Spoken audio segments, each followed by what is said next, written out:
selected.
Good evening and welcome to the Garfield Heights City School District Board of Education regular board meeting. This evening is Monday, June 16th, 2025. I call the meeting to order.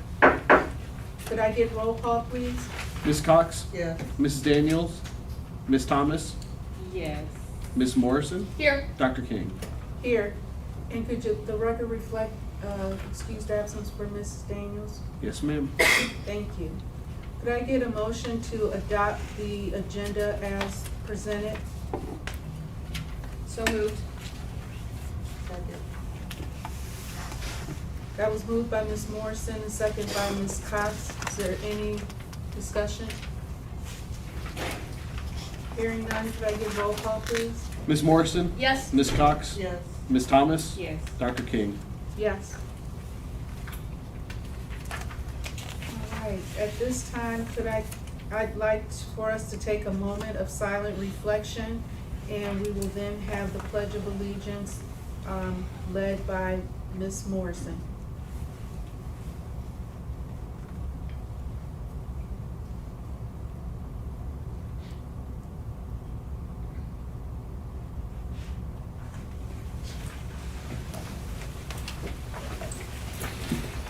I pledge allegiance to the flag of the United States of America and to the republic for which it stands, one nation, under God, indivisible, with liberty and justice for all.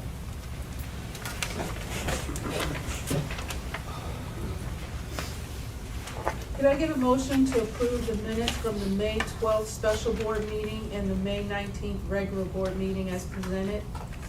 So moved. Is there a second? Second.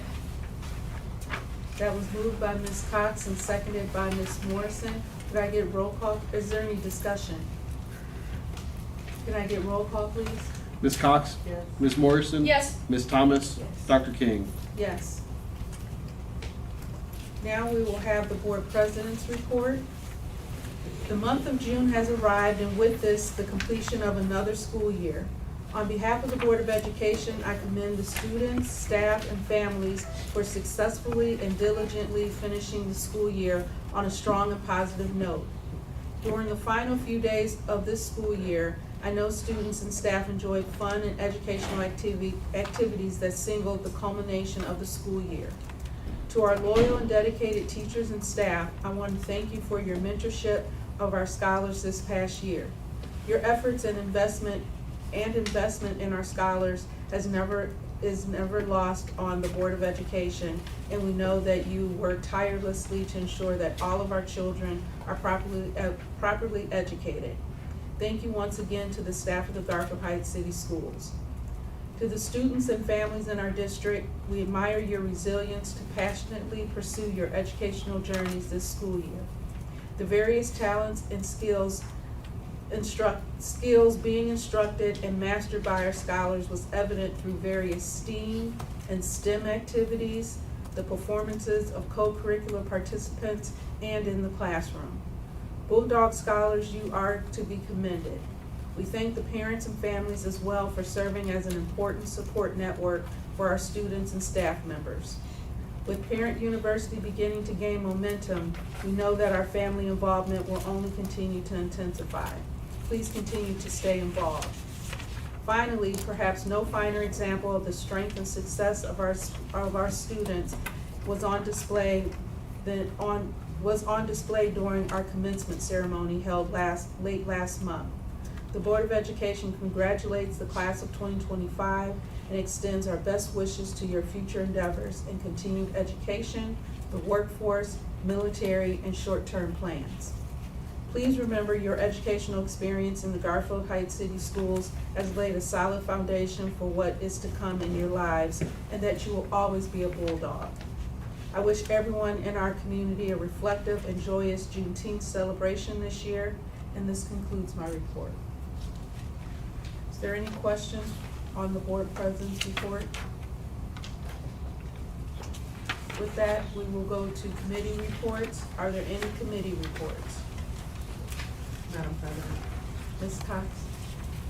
A policy committee report. Yes, ma'am.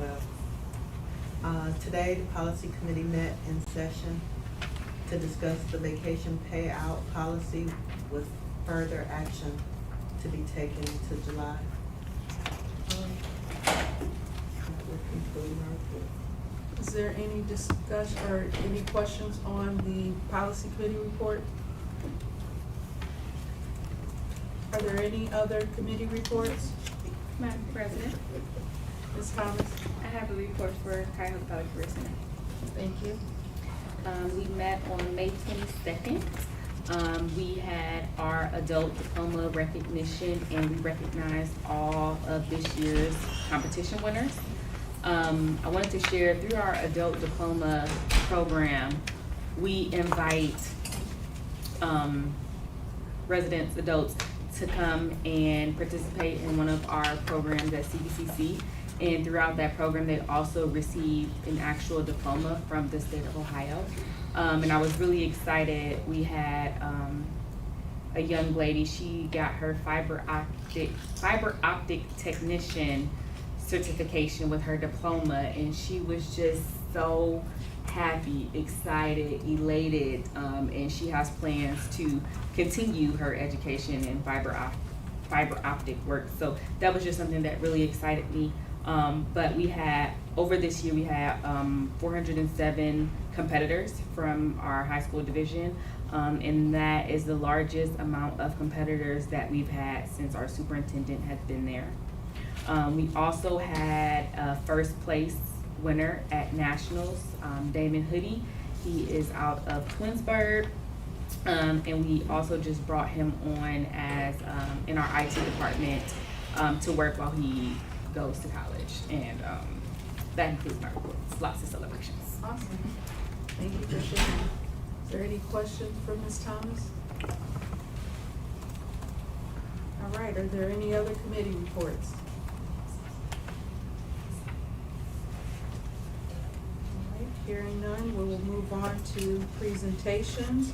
So I will turn the floor over to Dr. Reynolds. Thank you, Madam President. Tonight, we're very excited to present to you the report from the Educational Advancement Department.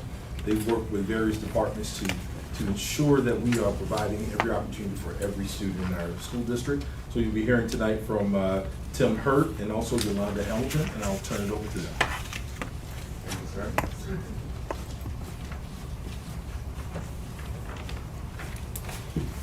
Hey, good evening, everyone. Good evening. Summer is on the horizon. We are excited to be able to present with you, share just a snippet of all of the work that we've done as a department. Our department, of course, consists of myself and Tim Hurd and our colleague that's on to different opportunities, Kiera Rice. I did want to mention her as well, as she took part in informing the report. I want to make sure that each of you had the opportunity to get a copy of the Educational Advancement Report. If not, Tim can get a copy that we have provided for you, just so that you can reference them as we go along with the presentation. As part of our presentation tonight, and I'm sorry, the educational, I think Denise pronounced it. As part of our presentation tonight, we do have two special guests that are newly engaged community partners that are complementing the work that we are doing. Mr. Sean Terry from the Trust for Public Land, and Mr. Kima Durkee from Goodall Green Partnership. So we can go ahead and begin with the presentation. And for those of you that may be wondering, what exactly does the Educational Advancement Department consist of? We had to go under some rebranding and restructuring, and we all know why. And so with that, we really just wanted to drill down and take an intricate look to be able to put language to the work that we do. And so as a department, we look at identifying the gaps and looking at how that impacts student outcomes, as well as how employees experience workplace culture. And so we've been working across departments to ensure that we are introducing effective procedural practices, guidelines, and overall support, also pertaining to programmatic outcomes, as well as learning outcomes for students in K through 12. So if you have the opportunity, if you take a look at this flow chart, it just simply, in an abbreviated format, highlights how many touches we make across the district. So you see there's human resources, systemic changes through central offices, communication and technology, K through 12, and then programmatic. And so, for example, in the work of support with human resources, we work with that department as well as across the buildings to help guide in the development of educational advancement plans. And this is how departments are able to organize or inform their goals and areas of focus to the year to ensure proficiency. And so, for example, in our work with HR this year, we worked with Ms. Pettigrew on her educational advancement plan. We were able to take a look at some procedural practices that we needed to fine tune and change the language. Also pertaining to job descriptions and other roles to maintain compliance, especially during the transition when we were looking for strategy to really address and make sure that we were in compliance with executive orders. In addition, we were able to launch an informal employee reporting portal. That was really important because we received feedback from the staff on some areas of support needed and how to resolve conflict that was not necessarily related to protected classes. And so this is a platform that employees can use. We were able to successfully help mitigate some internal conflict in some buildings using this process with fidelity. And so we will continue to implement that moving into the new year. Again, moving on, Mr. Hurt has worked tirelessly with all of the Title IX investigations and support. We also provided recommendations for OCRC training with our colleague and community partner, the Ohio Civil Rights Commission, that came in to do some trainings at the beginning of the year for professional development. And then again, guidance with the execution of the advancement plan. As it pertains to the other areas, we know that we talked about the importance of helping the district employees develop the habit of being data informed and improving their data fluency. And so this year as a department, we met regularly with EMIS and Dr. Stitt to really review and analyze what is the SEL data telling us. We wanted to ensure that we had the proper providers that were in place to provide those interventions and supports for students, and we wanted to go lean from the providers that may not have been meeting those objectives as defined by the building leadership. In addition, assessment and restructuring, again, of language of different procedural guidelines, and then also revamping our RFP process. We identified that there were a lot of gaps with that, and previously our department was not involved in that process. So we created a streamlined process to make it fair and more of a consistent practice across the board in terms of how we engage. You want to speak to that? Yeah, so with the agencies, historically, we were bringing in agencies that may not have had an impact on our students. So my department became involved in selecting those agencies and creating the RFP process. We were, in essence, fishing for the resources we needed based on the data that we collaborated with the data department and Dr. Stitt. So now it's a circle of need meeting resource versus having the resource and applying it to whatever need we have. Yes, thank you. And then with communication and technology, streamlining communication and accessibility. So in our listening sessions and engagement with parents and families, really understanding what are their preferred methods in terms of channels of communication. We know that you probably remember that our district had an app, right? And there was a cost associated with the app, but then when we began to look more at this as a system in terms of streamlining communication, we discovered that the investment that we made in platforms such as Infinite Campus had the same capabilities, thus saving the district money and being able to utilize those resources more efficiently to get information out to families. In addition to that, I'll go into some of our K-12 highlights. Again, as you all know, the Dean of Culture roles were newly introduced this year. They'll be transitioning to Deans of Student Engagement. In essence, again, ensuring that students have access to opportunities and fairness in the buildings. We will continue to work across buildings as we've done with the educational advancement plans. And I will be highlighting the plan from Maple Leaf as it pertains to their absenteeism. They did a really stellar job this year ensuring fidelity with operationalizing their educational building plan.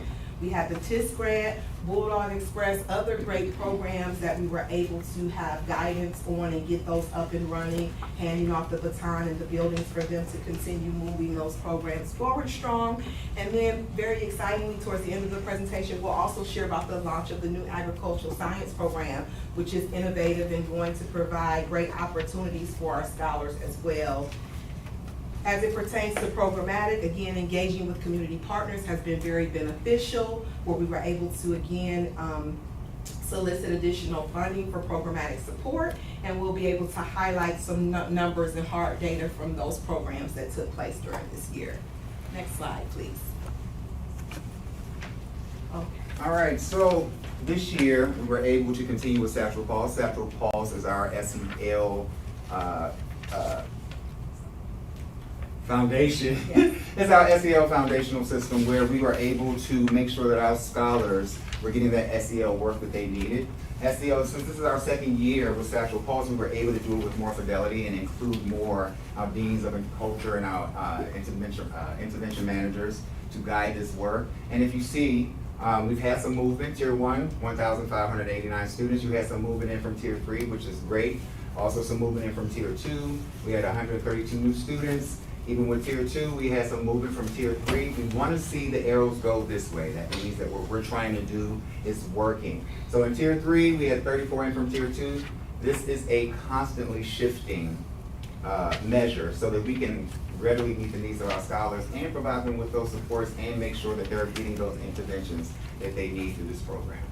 And also, And I wanted to also highlight that this, with us meeting again with the data fluency and data accountability, we were able to engage more frequently with the building leadership so that they could be in the habit of reviewing this data to provide real-time support instead of waiting and allowing even deeper gaps. And so again, this came as a result of us collaborating with EMIS and looking at this regularly to identify when there were gaps. So for example, when we look at the data, if there were students that were not assigned to a group, we made sure that they were able to be assigned to the appropriate groups and make sure that they were getting those interventions. and it also better able us to place the kids with the resources already in the building that they Yes. may not have known about. Yes. Okay, so chronic absenteeism. So you can see where the buildings fell in terms of their at-risk, moderate chronic, severe chronic, and extreme chronic. And again, if we can put our attention towards Maple Leaf, they had the greatest success this year in terms of buildings and the reduction of chronic absenteeism. Their educational advancement plan should be an attachment in your report. I won't go into details. However, in observing their practice and meeting as an AIT team and seeing how they went through to account for every student, looking from a systems level to see how some issues resulted as students from Progress Book and the transition to Infinite Campus. So they were running a really tight ship and paying attention to that and working as a team to develop strategies to address the chronic absenteeism. As you know, we have the Stay in the Game initiative, and so part of that, I think it's in the next slide, Mr. Hurt, regarding the Stay in the Game. Okay, maybe that slide is missing. However, one of the interventions they implemented, which is in your report, were the postcards that they sent home to make parents aware, like, hey, this is how many days that your students have missed school. We don't want them to fall into the red category. It's important for you to make sure that your kids are showing up on time, and different incentives that they put in place to ensure that those students were coming to school and that they enjoy learning, and other incentives tied into that as well. Okay, so. Parent University.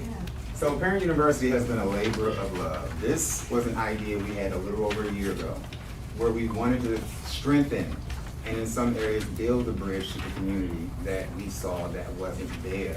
So a dedicated group out of my department and staff members and community partners got together, and we were able to launch Parent University this year successfully for a semester. Through our partnerships with Cleveland Clinic, Dress for Success, and through local certified parents and community members, we were able to host successful classes from parenting, mental health, financial literacy. Dress for Success has hosted 2 successful Women Empowerment Boot Camps here this year. And the Women Empowerment Boot Camp has been a great resource for our community, and the impact has been felt by the ones who participated. What they do is they provide outfits. They bring 3 to 4 outfits for interviews. They provide wraparound services, financial literacy training. This is all done on a Saturday morning, where the parents are free to get away from the kids for a while, come out and enjoy this great resource. When we first started Parent University, we thought if we build it, they will come. What we should have said, if we build it together, they will belong. So we have made a concerted effort to bring the community in to our planning, to what we offer, what they want to see, what should this space be to them. What we heard from our listening session around Parent University, and we had 28 community members attend. We were able to walk out of there with some great ideas. It's the socialization piece, being able to come on a Friday, Saturday, and socialize and break bread and fellowship.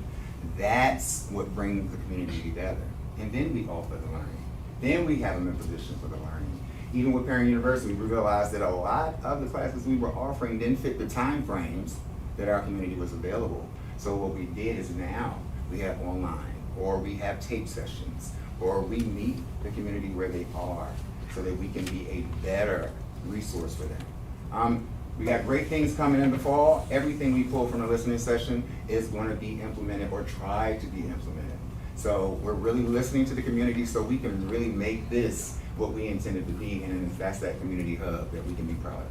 And this again corresponds with the family engagement data, because as parents are engaged with this, they become more engaged in their student learning. And we learned that from the listening session, where we had 30+ parents show up virtually on a Saturday to tell us what they wanted. So I think the great thing about it is that it is parent informed, and we are walking alongside, encouraging the parents to be leaders to continue to drive the initiative forward. Okay, so a little bit of family and community engagement data from this past academic year. Again, with the SEL groups, they were able to implement 84 groups, and again, those were facilitated by the Deans of Culture across each building, so that's collaborative. Amongst all of the Deans of Culture, 52 restorative circles were conducted, and that really helped in terms of the discipline by building. Yeah, I'm sorry. Okay, go ahead. Which is huge. When we talked about the roles of the deans, we realized that we wanted to move away from punitive discipline. Yes. We needed to introduce a restorative practices model so that these kids, the harm can be repaired, and these kids can be in the building and still get the lessons that we needed. So our deans were trained on restorative practices. We made sure that we partnered with a dynamic organization that came in and trained adults and the staff that's in the building on restorative circles, and our deans took it and ran with it this year. The first go-to now is a restorative circle. It is not a discipline or detention. It's to bring the parties together and have a substantive conversation that's targeted towards what their conflict was. And they're able to walk out of there, most times, with an understanding and back to the normal state. So this restorative practices model has been greatly beneficial and successful this year, and we're looking to continue this next year with the deans and their new roles as deans of student engagement. Yes, and so as you see, the programmatic highlights, some were building led and some were also driven by our department.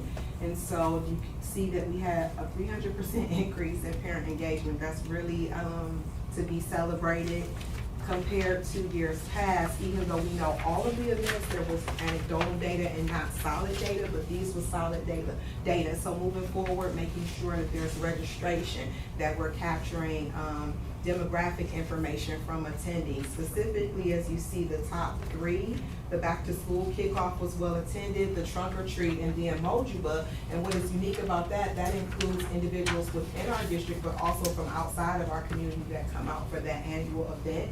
We were able to expand opportunities for Sped Night Out through a grant that we received, which will highlight, again, in partnership with We Rock the Spectrum, to make sure that we're always thinking to provide accessibility for all students when it comes to the programs and initiatives that we introduce for support.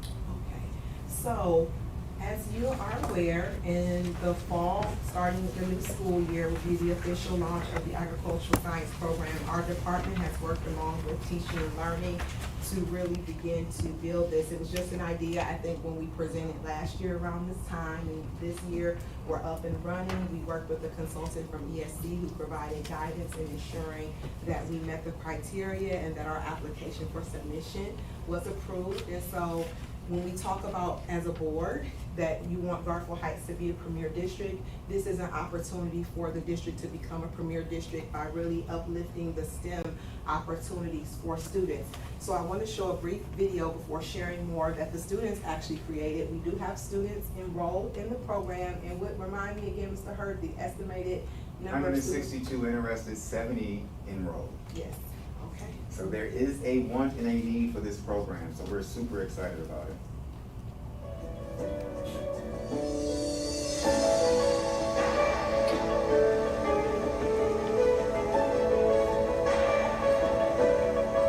Imagine a career where you can feed the world, protect the environment, and shape the future of agriculture. Whether you're passionate about animals, plants, food science, or technology, this class is your gateway to endless opportunities. This course is your first step into one of the world's most essential industries. You'll dive into food science, natural resource management, animal and plant sciences, and even power technology and bioscience. But it's more than just science. It's leadership, business, and real-world skills that set you apart. And speaking of leadership, as an FFA member, you'll get exclusive access to competitions, scholarships, and network opportunities that will shape your future. So, if you're ready to grow your future, this is where it all begins. The future of agriculture starts with you. So that's part of our Grow with Garfield. We are grateful to have. Thank you.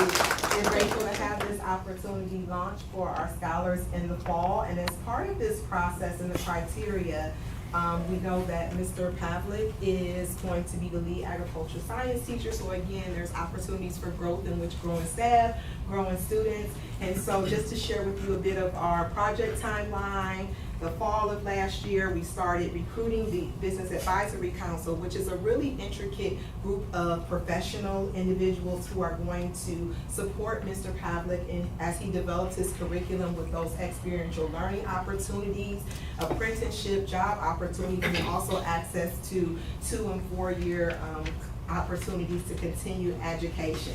And so as you look in the spring, we had the hiring, we're on target with our goals. And so I'm really proud of the departments working together collaboratively to make that happen. For the fall, we'll be ready for the official launch with our students already enrolled. Schedules have already been in place, and then we will continue with program planning. As part of that process, I want to actually invite one of our community partners, Mr. Sean Terry, who is the Associate Vice President for the Trust for Public Land. He is one of the many representatives who are along part of our Business Advisory Council members. And we have individuals from a grant, Ridall Green Partnership, the Center for Food Innovation, the Ohio Department of Agriculture, Ohio State University Ag Tech Program, Cleveland Roots, the Conservancy for Cuyahoga Valley National Park, Spicefield Kitchen, Case Western University Farm, Food Strong, and Cleveland State University. Again, we welcome other individuals to be a part of the Business Advisory Council as we grow, but these were the ones who answered and responded to the call to be a part of us as we move forward with the inaugural program. So there's some great opportunities, and I would like to turn it over briefly to Mr. Terry.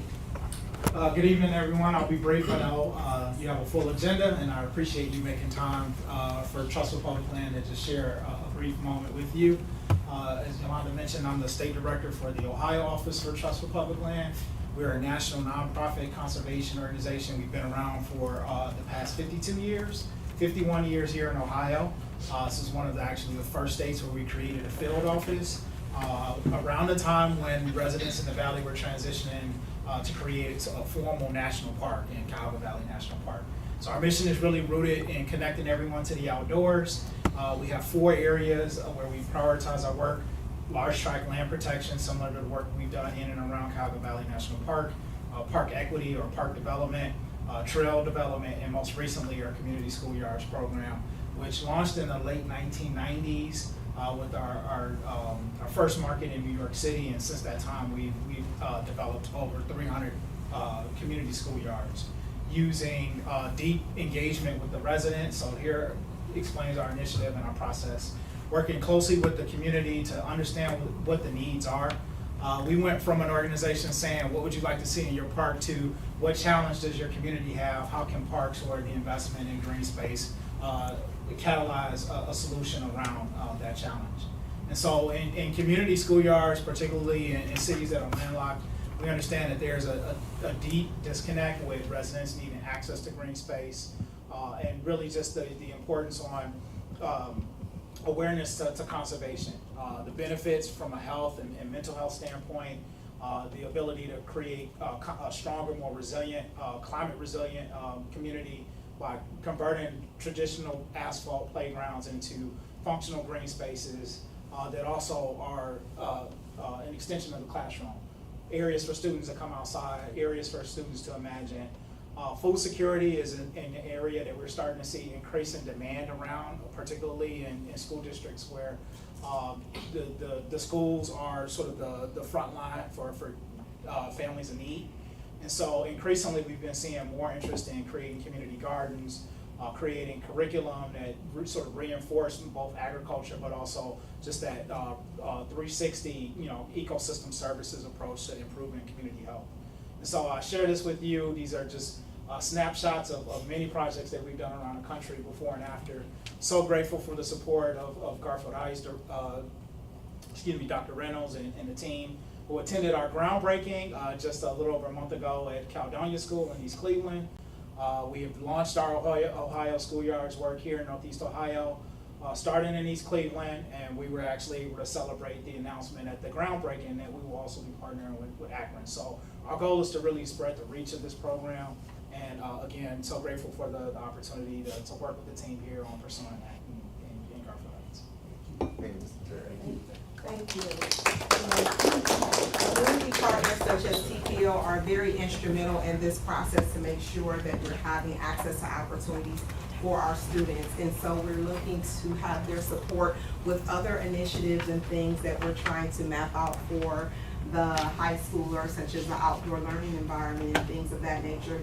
Just given the unprecedented times that we are in, it is important to engage with business, the Business Advisory Council, to explore other philanthropic opportunities for the district to support the expansion of the program as we move forward. So again, these are some of the highlights. Again, the agricultural science program has its own branding. Shout out to the marketing department who created the logo, and again, some of our other continuing partners that will be a part of this as well.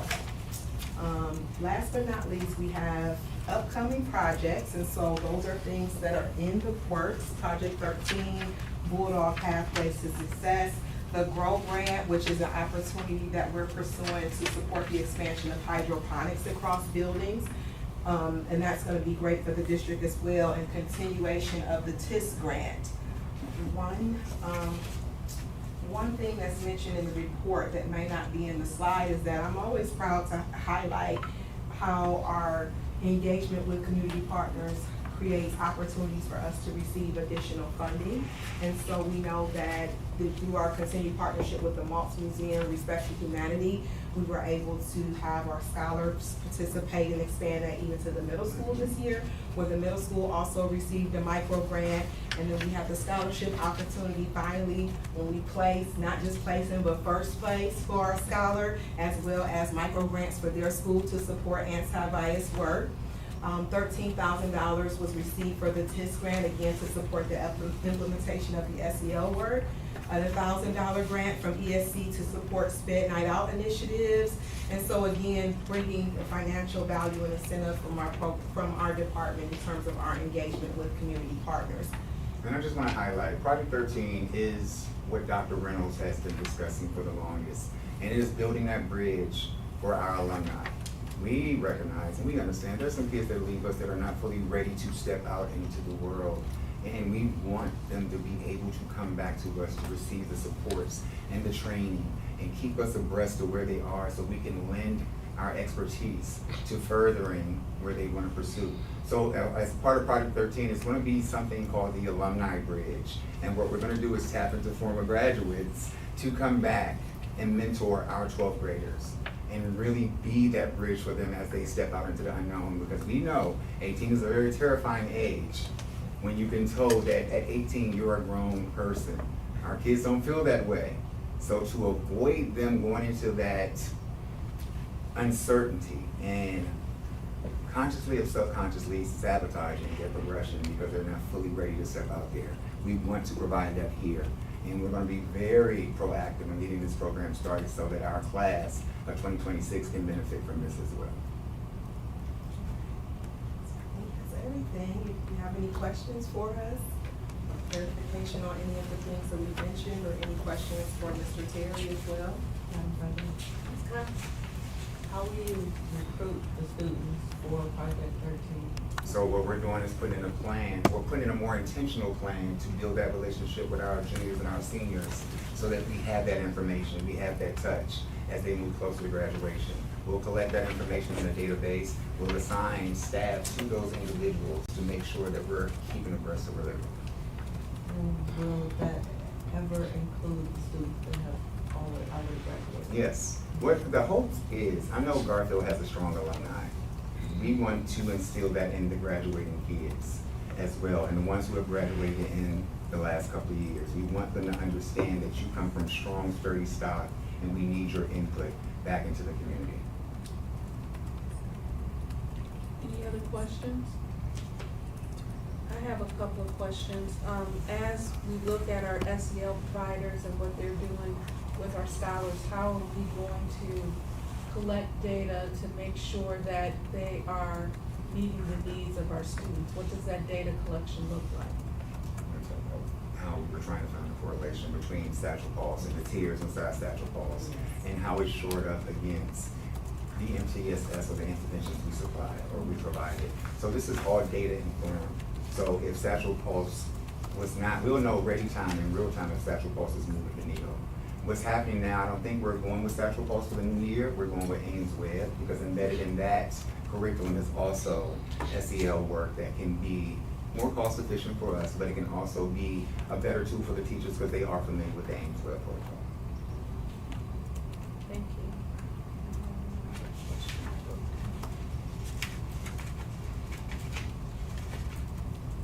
Oh, with our parent university, I know you had about 30 families or individuals come out for the listening session. For the other events, what was our attendance? What did the attendance look like? You know, like I said, we built it so they can come, but we celebrate growth. We had very small attendance in the beginning, but as the year went on, I think our highest numbers in one of the attendance of the class was 7, but that's good for a first year effort. So as long as we can keep pivoting and being intentional in what the community needs, I feel like that number is going to explode as we become more involved in each other. And again, that was relative to the last semester, so not the entire school year. The first part of the school year was more planning and the framework, and the second part of the school year, the recruitment. And so with having that parent feedback from the small core group, we now know how to make that work moving forward for next year. Thank you. Are there any other questions for our presenters? All right, thank you very much. Thank you.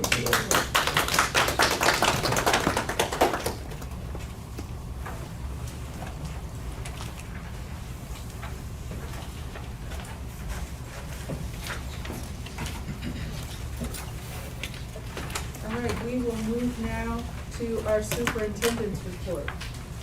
Thank you, Madam President. Before I even read the superintendent's report, I just wanted to quickly just say a word about the direction of moving with the CTE program. CTE is something that should be offered in every building, and luckily we have a great partner in CVCC who has worked with us to ensure that we were approved by the state in order to conduct this. But anyone can just basically say, we're going to provide this program. But what is even more important are the partnerships that you should develop to ensure a level of sustainability over the years. And the list that the department was reading, this is a real list of folks who want to be a part of the learning for our students. And that should be commended, that we have reached out to, some of these names are at the University of Ohio State, and also just ensuring that we have the best at the table with Ridall as well.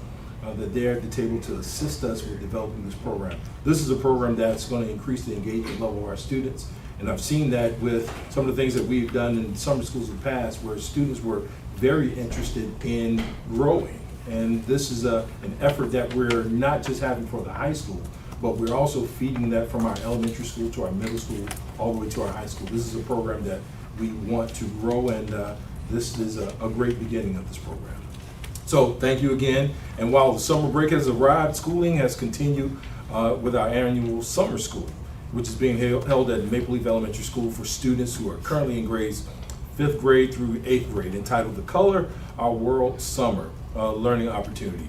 These sessions are began Monday, June 9th, and will run through Thursday, July 3rd, Mondays through Thursday. Busing will be provided for students who receive transportation during the regular school year, and this summer school provides an educational resources and learning environment for those students desiring to continue to be rigorous in their classwork and over the summer. With this, the school season continues for an operational standpoint, and we thank all our families who have remained involved. Also, Wednesday, June 4th was the final day of the 2024-25 school year, and we congratulate the students and staff for another season of learning, and officially it's been completed. And the clap-out ceremonies, field day activities at the elementary schools, and year-end testing signaled a milestone for another school year in the books. And we thank everyone for their hard work, dedication to learning, and for finishing strong. A Bulldog Pride shout-out goes to the graduating senior class of 2025 who formally walked across the stage to receive their diplomas on the annual commencement ceremony at Public Hall.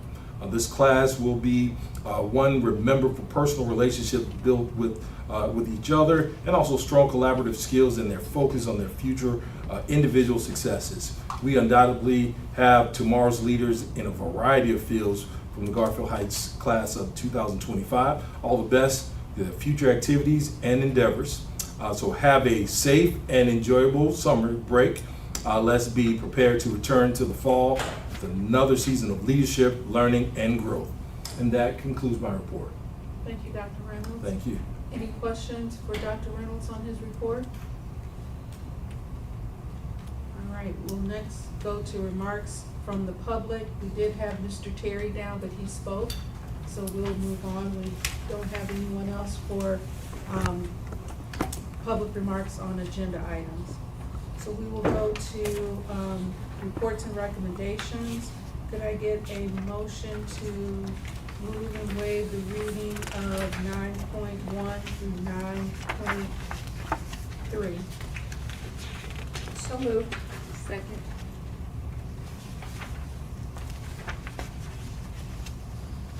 That was moved by Mrs. Morrison and seconded by Ms. Thomas. Is there any discussion? Garfield, would you like to Yes. talk to us a little bit about? Absolutely, Madam President. Yes, so we have first item, our May financial report. So you'll see that our expenditures are significantly higher in May compared to last year. We had a 3-pay month in May this year as part of our 26 schedule. As we know, we will be moving to a 24-pay schedule starting in fiscal 26 to kind of work us off of some issues that we've been having, systemic issues for years in the school district. So you will start to see those, interesting, months with larger expenditures kind of taper off, and it'll be more uniform across the fiscal year. But you'll see that that was one of the big changes. And then of course our transfers are a little bit larger this year. So some of the reasons behind that, we transferred into our permanent improvement fund way back in August. And then we also are making some end of year transfers, which is 9.2, which will take in some of expenditures into the grants that we are cleaning up from other fiscal years and prior. Usually, there's two ways to do it. You can either advance in money and advance out as you work through PCRs coming through the summer. In our case, we are doing a major cleanup to make sure that we're in balance, so we can move forward and actually really truly account for our 15-month grant programs moving forward as a school district.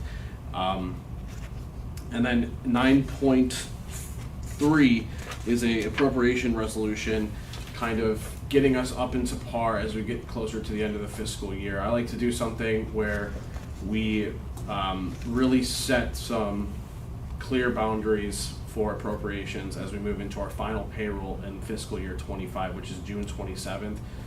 But we have something to fall back on in case something with the county gets mixed up or anything like that. So the board will approve it. We set the appropriation amount, which is our expenditures. Then the county will kick back a certificate of estimated resources, which is basically we have enough revenue to cover our expenditures for the fiscal year. Now what this does is this kind of tidies up and packages our financials for the end of the year, and then we'll do one last cleanup with encumbrances on June 30th. But that's what you're voting on tonight. And then June 30th as well, we will set our permanent appropriations, which is different from an appropriation amendment which you have in front of you.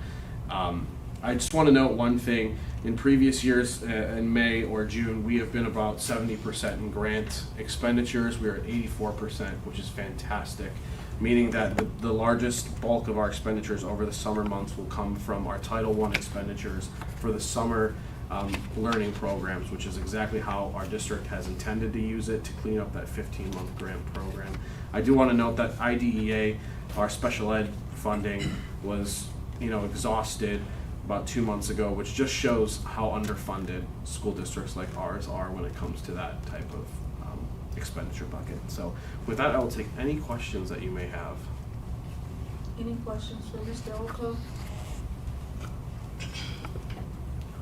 Hearing none. That was moved by Ms. Morrison and second by Ms. Thomas. Can I get roll call, please? Ms. Morrison? Yes. Ms. Thomas? Yes. Ms. Cox? Yes. Dr. King? Yes. All right, could I get a motion to move and waive the reading of 11.1 through 13.1?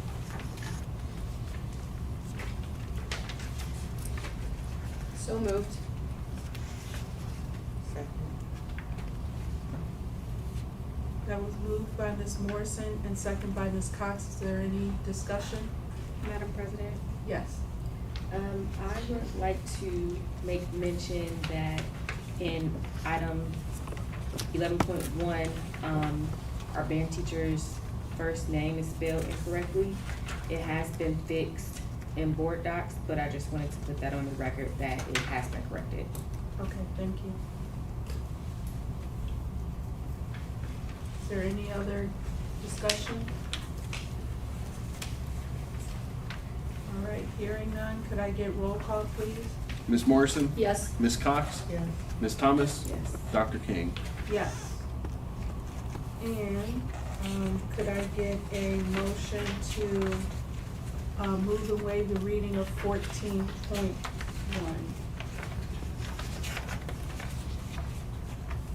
So Oh. moved. Yep, 14.1. Second.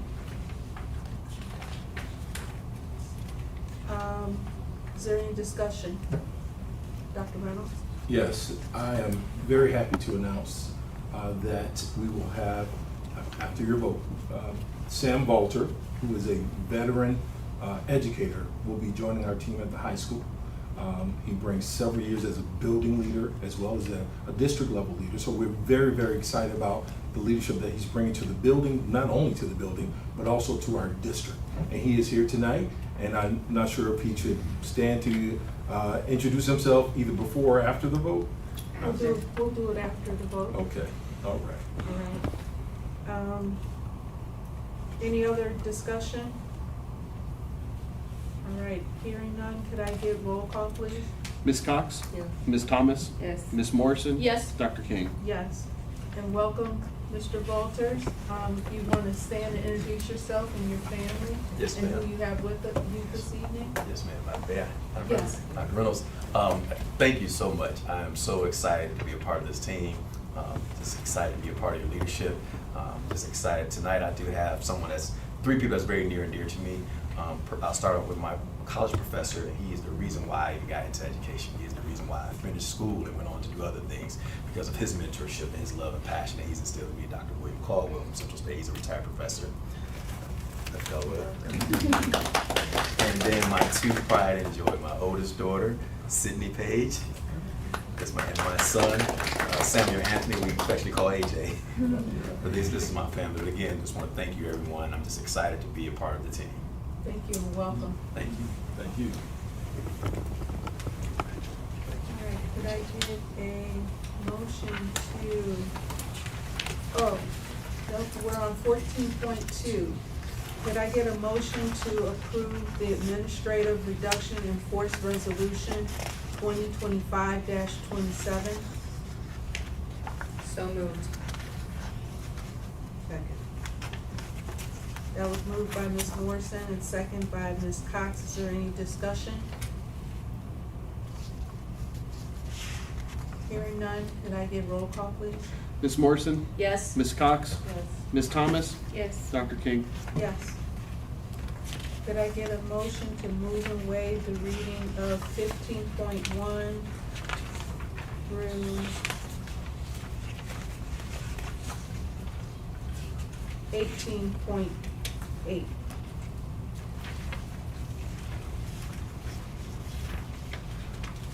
So moved. Second. That was moved by Ms. Cox and seconded by Ms. Morrison. Is there any discussion? Ms. Thomas? Quick question about, item 15.1. Is this full-time or part-time? Sorry, repeat the question? 15.1?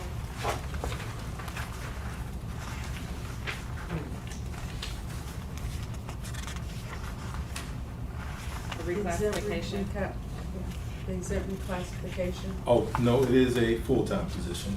I am losing my administrative assistant.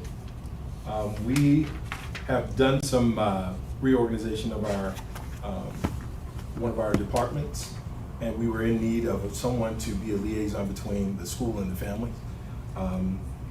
This individual, Ms. Johnson, has done an excellent job, even with still working as my administrative assistant, with helping all the departments with coordinating opportunities and really connecting with parents. There was an interview process, and she stood out above the rest, and she's going to do an awesome job. But I'm back in the market again, unfortunately. But she's going to do a wonderful job. Okay. Madam President, I also want to note that that position is grant funded. And it is So we'll use Title IV enrichment funds for that For the FACES position. coordinator? For the FACE coordinator, correct. Any other discussion? All right, hearing none, could I get a roll call, please? Ms. Cox? Yes. Ms. Morrison? Yes. Ms. Thomas? Yes. Dr. King? Yes. All right. right, could I get a motion to approve a resolution determining to proceed with the submission to the electors of the school district of the question of the renewal of an existing tax levy pursuant to section 5705.194 to 5705.197 of the revised code? So moved. Second. That was moved by Ms. Thomas and second by Ms. Morrison. Is there any discussion? Madam President? Mr. Okoth? This is our final opportunity at our renewal levy. It ends tax collect year this year. If it renews, it will continue to roll over.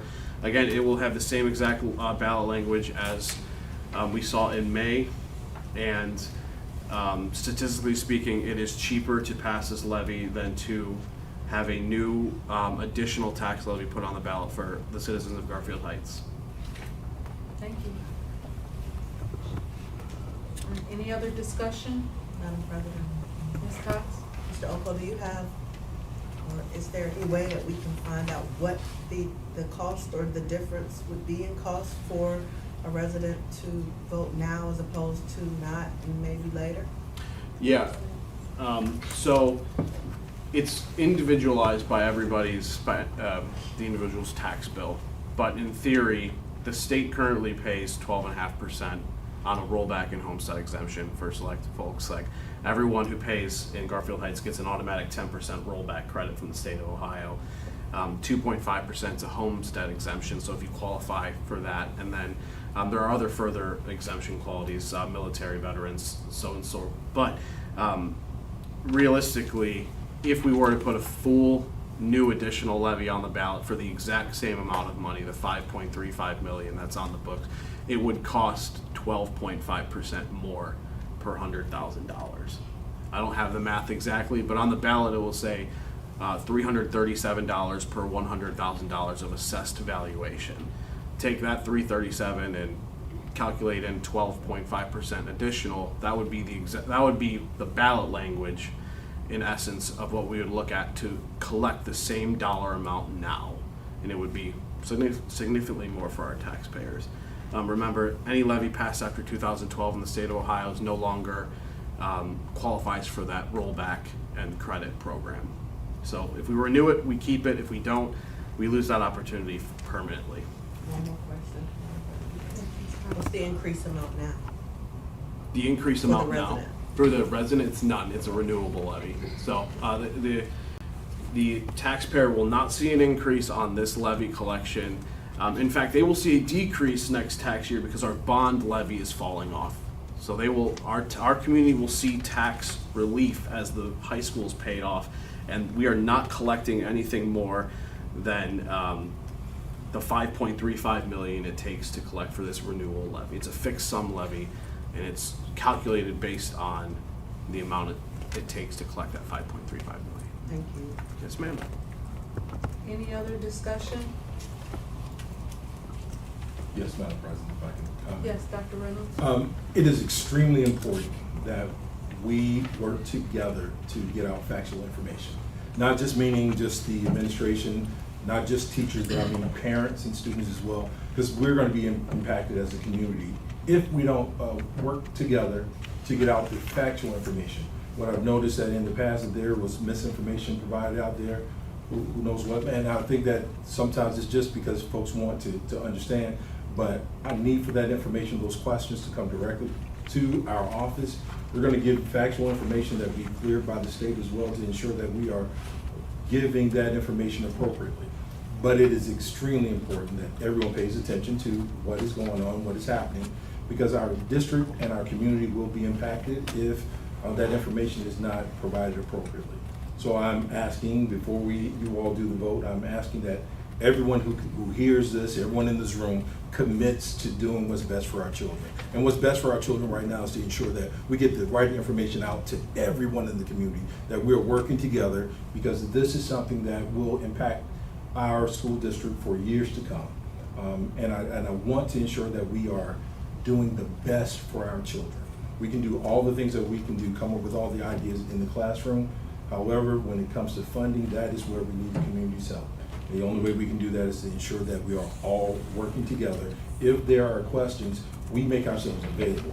We're going to be out in the community as we've done before with the coffee and conversations. We're going to be providing, but we don't want there to be the distraction of whatever else is going on at the time. We want everything that's about our children to be about our children. So we need the community's help, we need board's help, we need teachers, and we need our families to assist with getting this information out. Thank you, Dr. Reynolds. Any other discussion? All right, hearing none, that was moved by Ms. Thomas and second by Ms. Morrison. Could I get roll call? Ms. Thomas? Yeah. Ms. Morrison? Yes. Ms. Cox? Yes. Dr. King? Yes. All right, could I get a motion to move and waive the reading of 19.1 through 19.3? So moved. Is there a second? Second. That was moved by Ms. Morrison and second by Ms. Cox. Is there any discussion?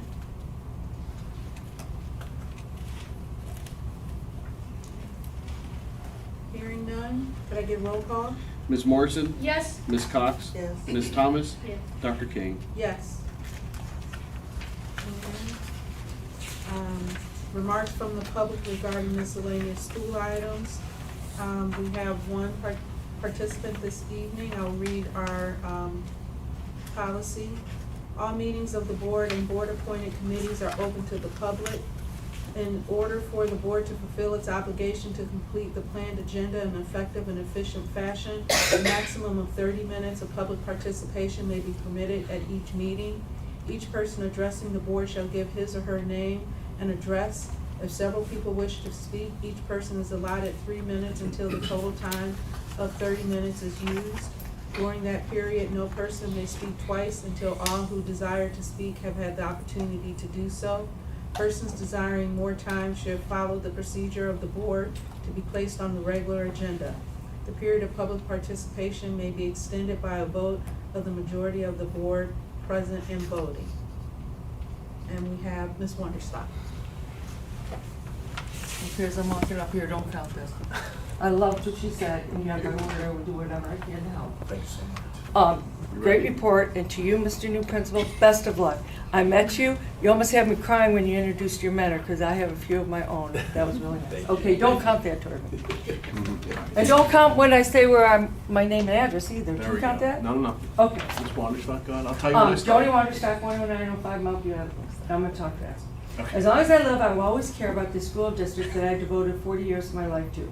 Just recently, I attended a city council meeting which was reminiscent of our school board meetings from many years ago. Various residents spoke regarding areas of legitimate concern, and every person was regarded as though their thoughts and opinions truly mattered. At times, residents were asked for clarification on topics, and they were always received with either a resolution or promise that the concerns would be investigated and then followed up with a response. This is how it should be at these meetings as well, but sometimes it isn't, which is why I stand before you again tonight. Quite frankly, I feel like a broken record, a record now warped and in jeopardy of being broken altogether. 2 years ago now, I first coined the phrase mass exodus to describe the excessive amount of staff members leaving this district. Last year I was one of 42, and the year prior was 78. I predict it's going to be above the 78 number this year. As elected officials of this school district, I am not understanding why this issue has not been addressed properly and what message this exodus is sending to our levy voters. I'm unsure what you may have been told, but as far as exit interviews, but the reality is they never happened. I know this because I never received one, and neither did any of the 16 colleagues I asked last year. As a district, I think we owe it to this community, and more importantly to our students, to finally get to the bottom of why these excessive exits are occurring. We also owe this to our students' parents. I run into former students on a regular basis that are in total disbelief and oftentimes heartbreak as to all the people leaving, including numerous former graduates. Although I am aware of the district's financial situation, I urge you to hire an outside firm for this task in order to get as most disclosure as possible. In addition to those that leave, we also need to address all those that want to leave but for whatever reason cannot. They say everyone is replaceable, but once again this year you are losing staff members that are absolutely irreplaceable. Highly revered, loved by students and peers alike, and have gone above and beyond and are so instrumental in the education of our students. One person leaving in particular is considered an institution in this district and community, and they were solely responsible for educating and help literally thousands of our students get a diploma. Sometimes the lack of appreciation and value placed upon staff is just not right, and I think that's part of the reason why people choose to leave. Sometimes this district still hurts people and oftentimes irreparably damages them. I've been to countless number of board meetings over the years, and I heard many presentations on a wide variety of topics. The question for me still persists. Although it appears we talk the talk, we need to do a better job of walking the walk. I loved your presentation today. I hope you guys include teachers in this. We continue to hear a lot as both former employee of this district, I do, and a 30-year resident of here. So I think I can speak the truth. I've heard it said, if it's not broken, don't need to fix it. Yet several transfers of people choosing to in this district for census. Transfers need to be justified if our focus is on doing what is best for the students we serve. Will you tell me You have something? 3 minutes, Ms. Wanderstock. That was it? Can you close it up? Yes. You got it. In our quest to acquire data, which is important, I believe it's much more, we've lost sight in the effort to get data of something far more important. That's the welfare of our teachers, soldiers on the battlefield of what we're trying to do, attempting to pass the levy. Also, I'm concerned, I'm wrapping this up, I don't need to watch this. I'm concerned at the thought of the fact that I've heard that they're gonna be moving special ed kids into the general ed population. As a special education teacher, high school, college considered 50 years I've spent in special ed. I urge you as a board to please look at this situation. This is catastrophic, what this could imply. And also, I'm saying be honest, don't lose sight of the fact, actions speak louder than words. I'm almost done. Be honest about our faults and be steadfast in wanting to correct them. Share the good things happening. We never hear the good stuff like we should. Be transparent, genuinely appreciate teachers, and make them want to stay, and provide our students with the appropriate needed tools they're required, regardless of their learning issues. They deserve this.